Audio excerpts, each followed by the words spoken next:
Thank you all for coming. I hope you're having as good a time at this book festival as I am. I went to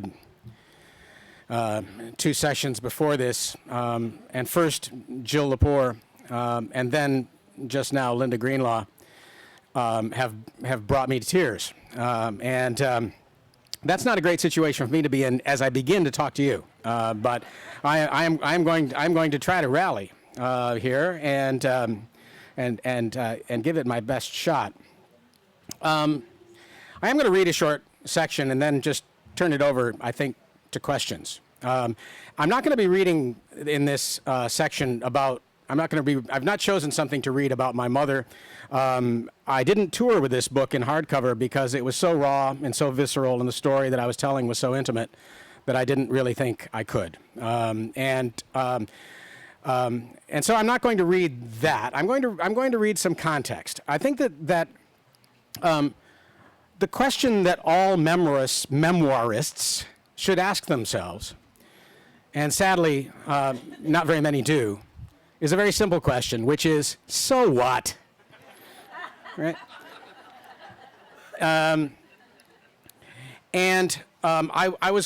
As I was writing this book, I was struggling with that because I knew that what I was going to say was going to be true, hopefully in a number of different ways, not just literally. But for it to work as a memoir, it had to be more than true. It had to have a context. It had to be about more than just the intimate story that I wanted to tell. It had to be connected to something larger.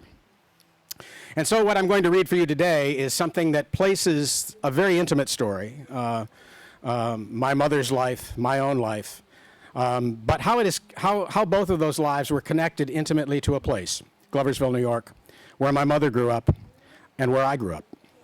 So I'm going to read a short section, and then we'll just talk. I do have a connection to the vineyard, which we'll hear on the first page, first sentence. Can you all hear? Okay.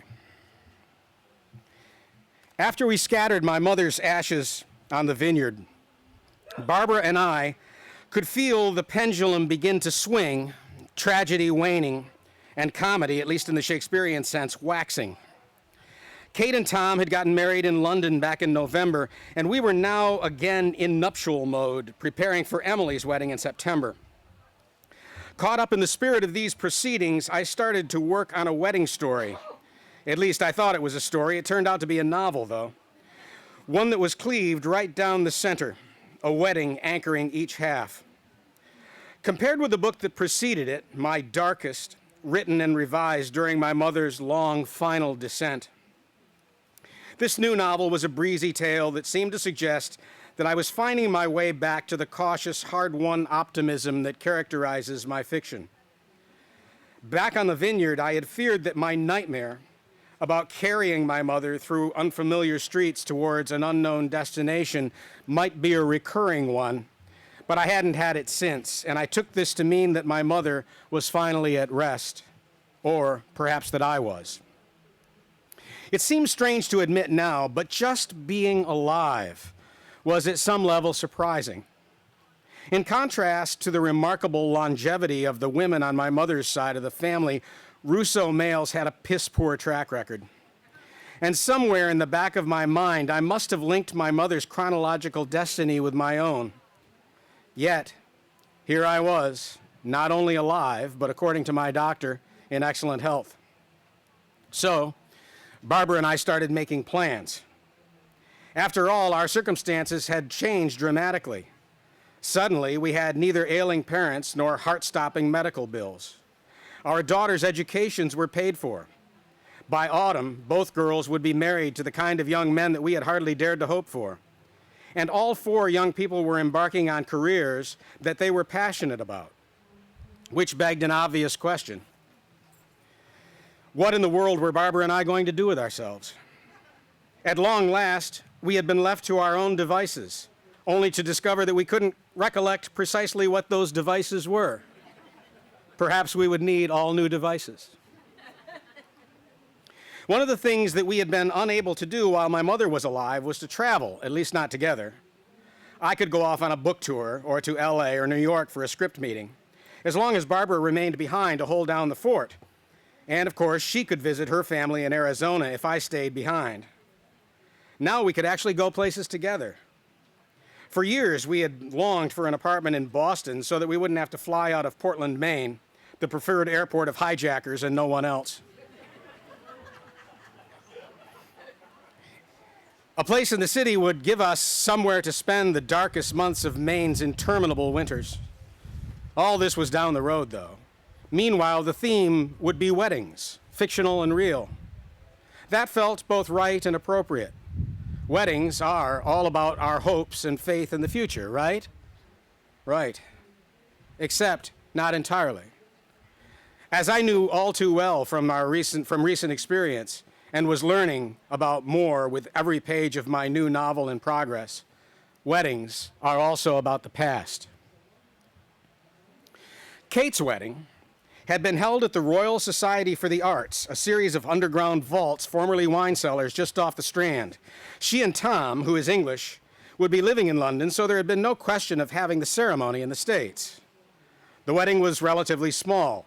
Tom's family and some friends from the Slade Art School, where they had met, a few of Kate's college friends. Understandably, given the distance and expense, not many members from our side of the Atlantic made the trip.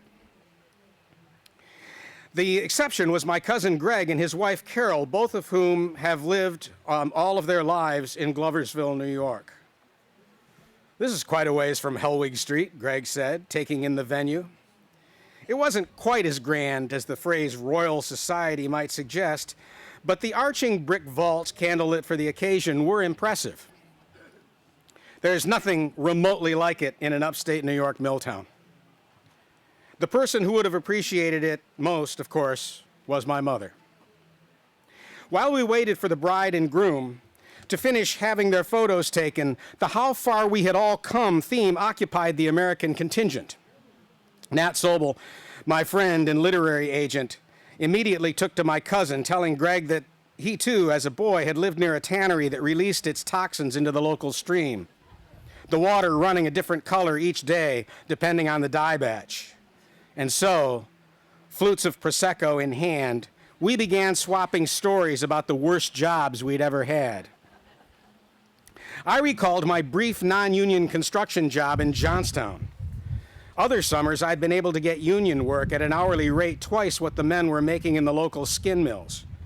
That year, though, some jobs had been scarce and I hadn't gotten one. Non-union construction was a different world.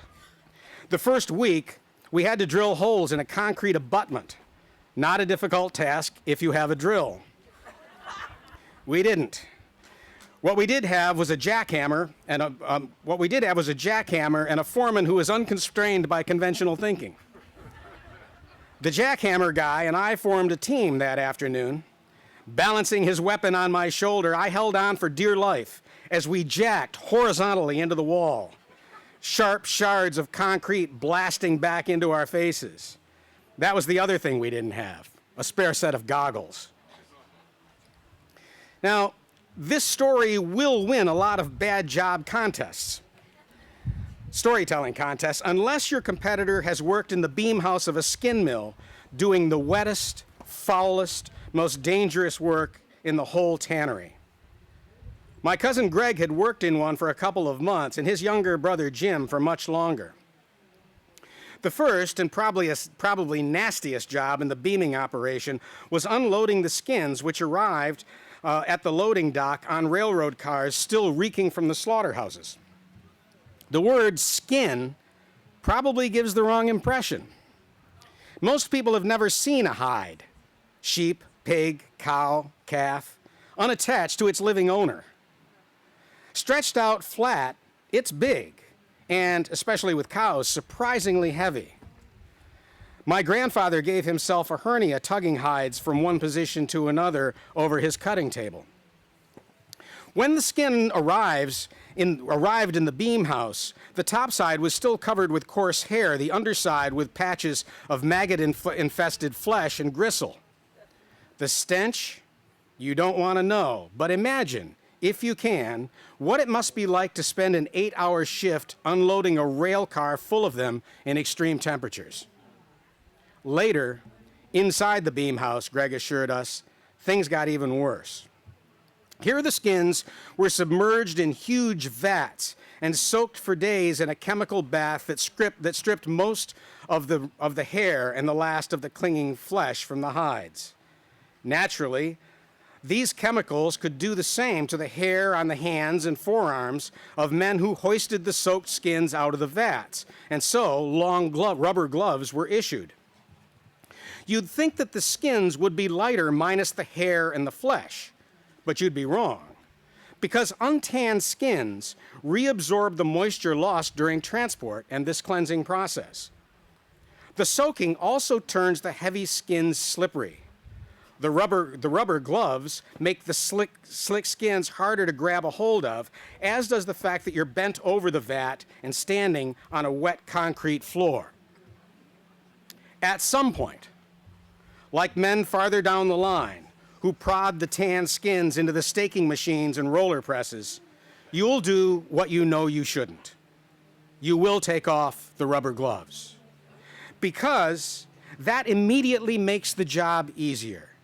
At the end of your shift, you'll wash your hands and arms vigorously with the coarsest soap you can find.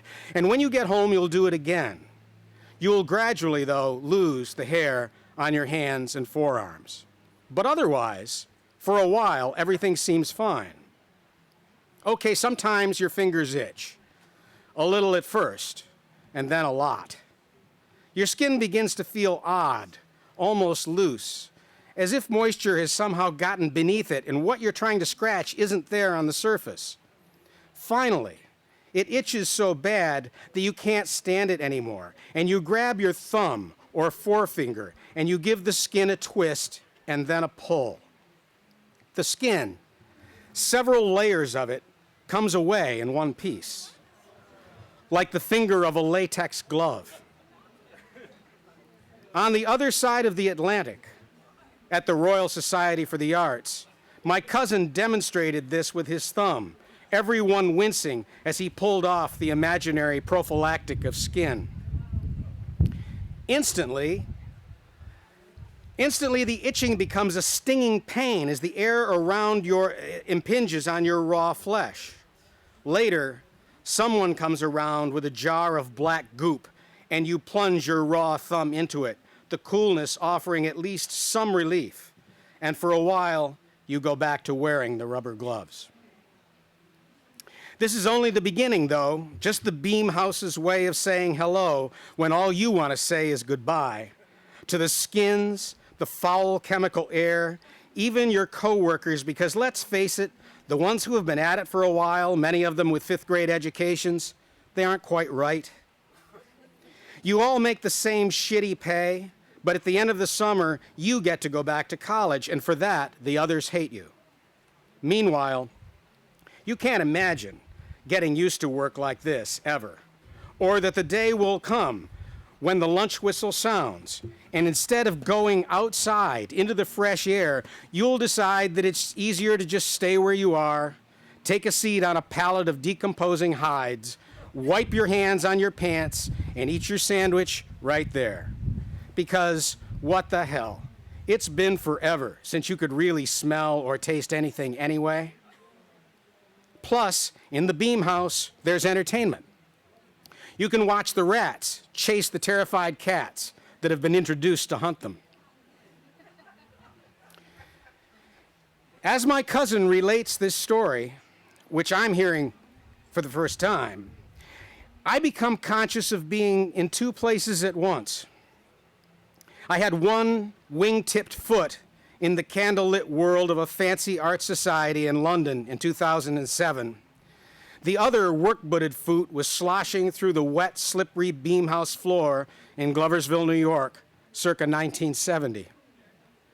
That younger me wasn't a novelist, or even a husband or a father. He was just a 20-year-old whose future could be stolen from him, who might, indeed, be complicit in the theft. Because I remembered vividly how sometimes late in August, working road construction with my father, my body lean and hard from the summer's labor, I would think about not going back to school. I could live with my grandparents on Helwig Street and do that hard, honest work my father and his friends did all year round. The wing-tipped me, now holding an empty champagne flute, felt a sudden, crushing guilt, as if to be where I was, I must have cheated destiny, or worse, swapped destinies with some other poor sod. I felt my throat constrict dangerously, though I couldn't tell if that was due to my cousin's story or because the wedding party, with Kate absolutely radiant in the first hour of her marriage, and Emily laughing her throaty laugh and looping her arm through her fiancé's, had at this moment returned. Two smart, confident, beautiful young women, their feet planted squarely in the candlelit world before them. On this day, for them at least, the only world that existed. The time might come when they too would feel haunted, guilty about what they had been spared in life, keenly aware of how things, but for the grace of God, might have gone otherwise. But that day seemed a long way off. More Prosecco? One of the waiters inquired. Yes, please, I told her, holding out my glass. Gloversville, I reminded myself, was on the other side of the world. Absolutely, I told her. Lay it on me, right to the brim.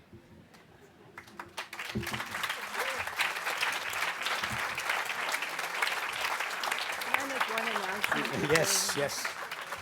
So if you want to ask questions of Richard Russo, please come to this microphone. While people are lining up, there's a silver Subaru Outback blocking someone who really needs to get out of the parking lot immediately. So if you have that with mass plates, could you go back to the main parking lot? Thank you.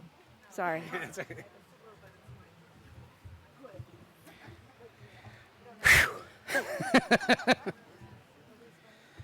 Thank you. I realize, I hope there's nobody in the tent that was trying to eat during that.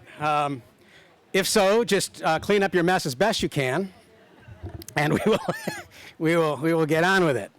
Okay. Any questions? It will help us if you ask those questions into the microphone. Great. Hi. Hi.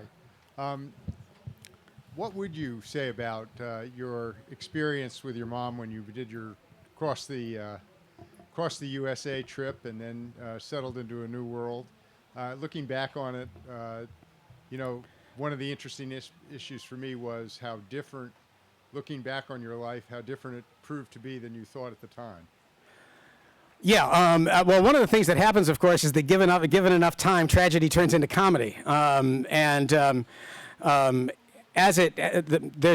not many of you have probably read the book. Some of you may have started it, but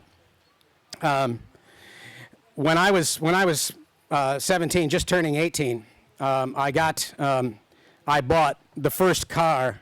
It was an old underpowered Ford Galaxy that I bought in, I think it was April it's probably May or June. I bought it, with the idea that I just had to have a car, despite the fact that I was going to probably be leaving it behind. I thought, because I was going to go to the University of Arizona. But it was the first car in our family. My mother didn't drive. My grandmother and grandfather didn't have a car. We lived in a small town. We walked wherever we needed to go. My cousin and their family would take us to the beach with them when they went. So we had not much use of a car. So I bought this old beat-up Ford Galaxy, and realized after I did that one of the reasons that my mother was so enthusiastic about my going to the University of Arizona and letting me buy the car, which was just the strangest thing for her to do, letting me buy this car. What I didn't realize, of course, was that she intended to come with me. And I once, just odd show of hands. How many of you who went off to college at 18, how many of you, just a show of hands, how many of your mothers went with you? And my mother had told my grandparents that they didn't believe her. I kind of did, because I believed most of what she told me at the time. She told them that she had gotten a job. She worked at GE in Schenectady, and she had gotten this job at the GE office in Phoenix. She had not done that, and so we were heading all the way across country in a death trap of a car with a driver who had only had his license for 2 months and had never driven anywhere towing a U-Haul. And the car was so underpowered that when you attached the U-Haul to it, we lived, my mother and I, in just mortal terror, especially getting on and off the freeway because they all had ramps. And we would decide where to stay on the basis as we were approaching the freeway exit on as much as we could tell the slope of the ramp, because if we got off someplace where the ramp onto the freeway, onto the interstate was too steep, we couldn't make it. And it was one of the great terrors of every day trying to drive the next 400 miles was we would get, this car was amazing. You could stomp the gas pedal right to the floor and the car did nothing. I mean, it just, you would look at the speedometer, which was on E, and then it would inch up and inch up and inch up. But on the ramps, if we didn't get up a good head of steam, you couldn't, if there was someone behind you, we would wait until there was no one around, and then I would floor it. And sometimes we would get up to the top of the ramp, and the car, it was the speedometer was hitting the left-hand gauge, and then of course we had to merge. Imagine that you've got like 100 yards, and why we didn't die, I have no idea. Why we didn't die on this trip. And my mother kept saying things to me like, "Why is everybody so angry at us?" And the answer was, we were trying to kill them, and so the question was, what was it like? I mean, at the time, it was horrifying. Every day was just a new set of potentially tragic near misses. But I learned a little bit on the trip, and now you look back at it, and the whole thing was so stupid, so absurd, that it's wildly entertaining. But it wasn't at the time.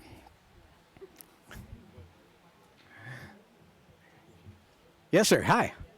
Hi.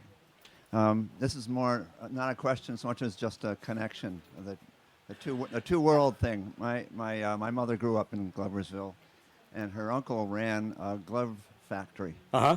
And all I knew as a kid when we were in Albany is every Christmas at the St. Peter's rummage sale, we would get this huge cardboard box would come to our house, just like 4 by 4 by 4, and it was just filled with every kind of glove, all different sizes, and it was just thrilling for us to open it because we got our first choices, and we'd take it to the rummage sale. But and that, as a child, that's all I knew about, Uncle Al and his mill. He gave us these great gloves, and it wasn't until I grew up and realized what horrible things were happening because of those mills. Yeah. Well, as you can imagine, I've always been treated. I've been writing about. I've never called it Gloversville until this book, but I've been writing about Gloversville for my entire career. I've called it Mohawk and Empire Falls and all sorts of fictional names. In this book, which is a memoir, not a novel, I'm calling Gloversville by its name for the first time. And while in other books I've had as a kind of subplot running through it, there's always a stream that runs through my books and that runs with a different color of the dye batch, and a lot of my books have people dying of cancer as a result of the mills. But I've always been treated back in Gloversville very warmly in the way that writers often are. When you take people's lives and you tell the truth about their lives and their working conditions and you in a way you validate the fact that they're alive, and I've always been treated wonderfully well because I was writing about people, and the people who still lived in Gloversville and Johnstown and the surrounding area felt like I was in some way testifying to the importance of their lives when nothing else was testifying to the importance of their lives. This book, however, has raised some hackles, including the section that I just read, because I called Gloversville by its real name, and has not been quite as warmly received by, there's still a lot of people there that made money when there was money to be made before they shipped it all off to India and Indonesia.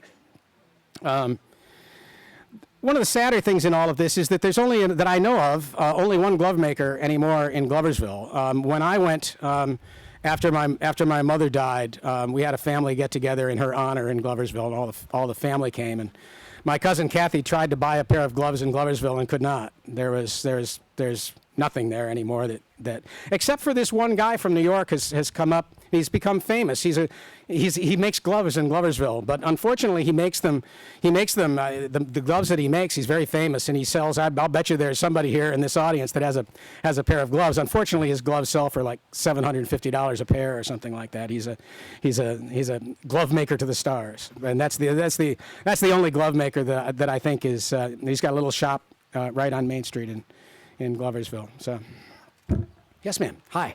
As an avid reader of your book, I'm interested that you chose the passage that you chose to read to the group instead of a passage about your mother, since she is such the central character in the book. Yeah.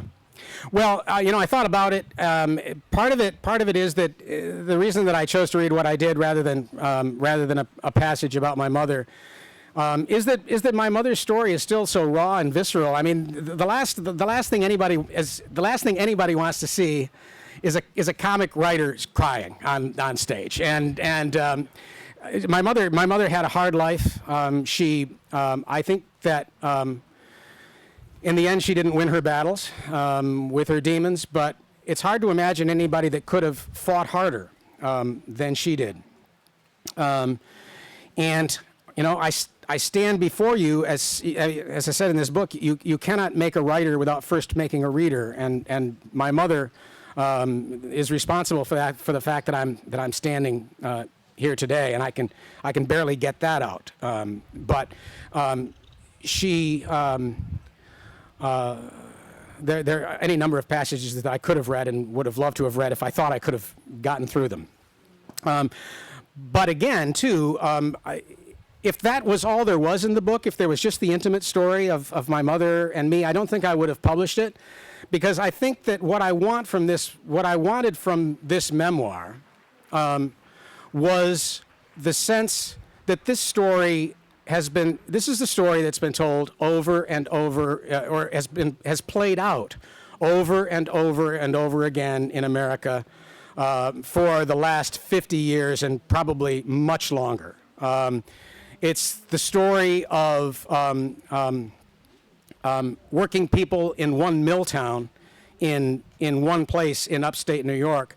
But what happened to Gloversville after all the blood and sweat had been sucked out of that community, and after its groundwater had been poisoned, and after all the money that had been made could be made, and when when OSHA came along and suddenly you were not allowed to do most of the things that the tanneries were doing, they shipped everything to places where they didn't have such environmental laws and such labor laws.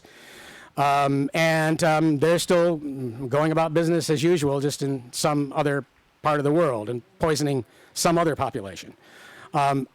I think that's an important story, and the reason that I decided not just to write this book was to publish it was because I think that the story of Gloversville, New York, and the people who did those kinds of jobs, I think of Gloversville as the canary in the mine shaft. Everything that's happening now, or that's been happening in the last 15 or 20 years, the demise of the American working man and woman, happened in Gloversville 20, 25, 30 years earlier. And it's important to testify to that, I think. Yes, sir. I'd like to ask you what this story means to your daughters. I mean, who have a very different kind of experience in life, and you're obviously having a very different experience here in Chipmunk, Massachusetts. Yes. But your daughters have, I think it's an issue many of us sort of think about in terms of our own life stories, and I'd wonder if you talk about that and how they relate to your mother and this story? Yeah, yeah. Well, and that too is an intimate. That's an intimate question, and the response will be as well, in ways that, in a number of ways.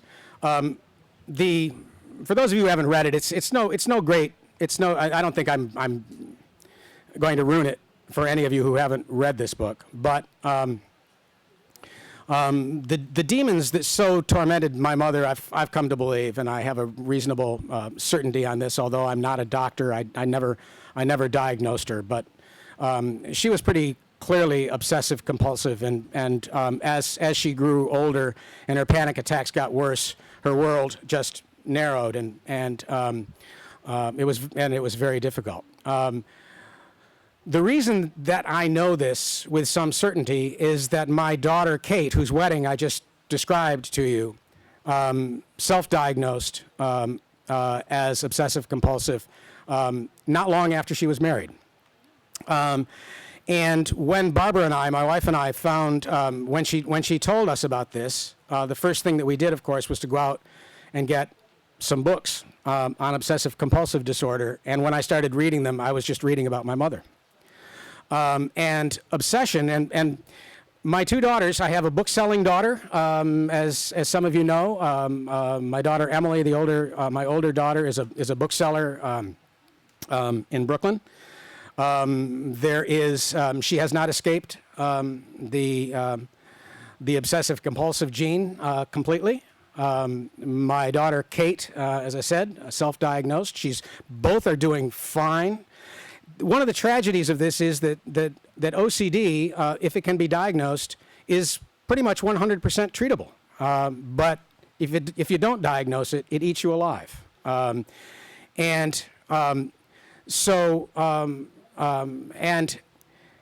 addition to all of this, talk about a questionable gene pool.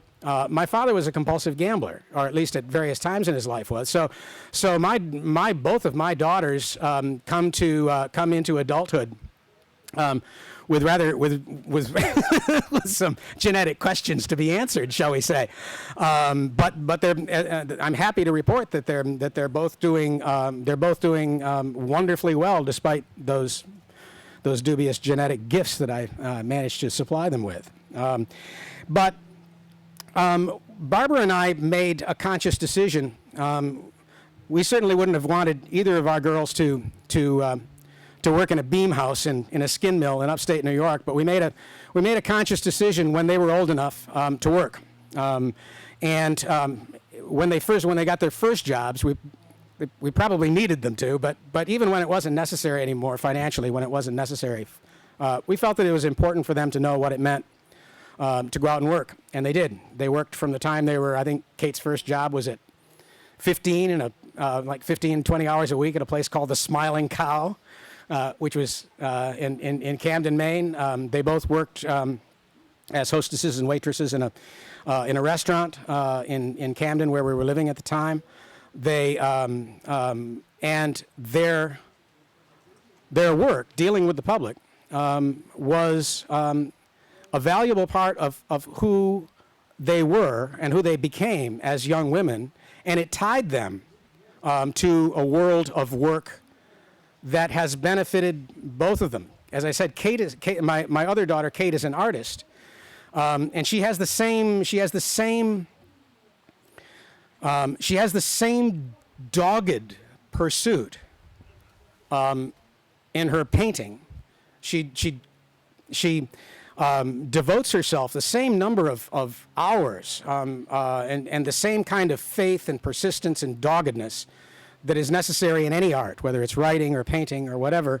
That's part of her character, and it's linked. I think it's linked in this story, but it's linked through me, through Barbara, through my mother, through my grandfather, who was a glove cutter on the top floor of several different skin mills in New York. And it was he, as I say in this book, it was he who gave me my first lesson in art.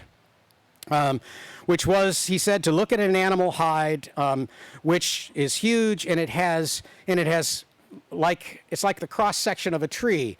You'll see this. You slice the tree, and you'll see there are knots in it. There There's certain parts of it that are darker, that are knottier. It's an imperfect. Nature is imperfect.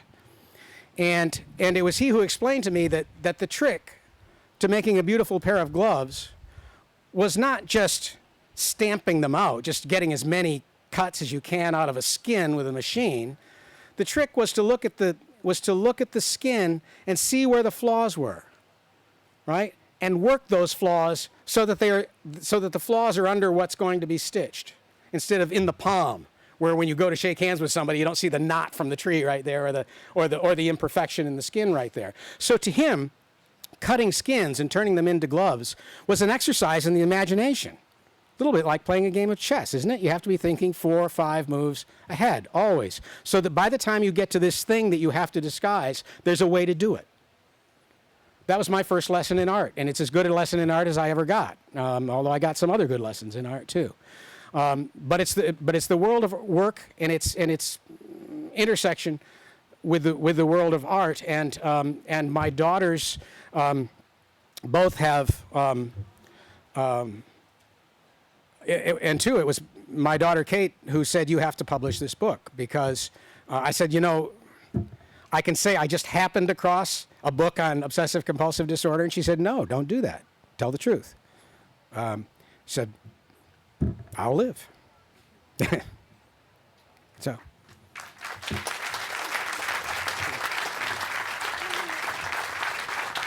Thank you. Thank you all so much for coming.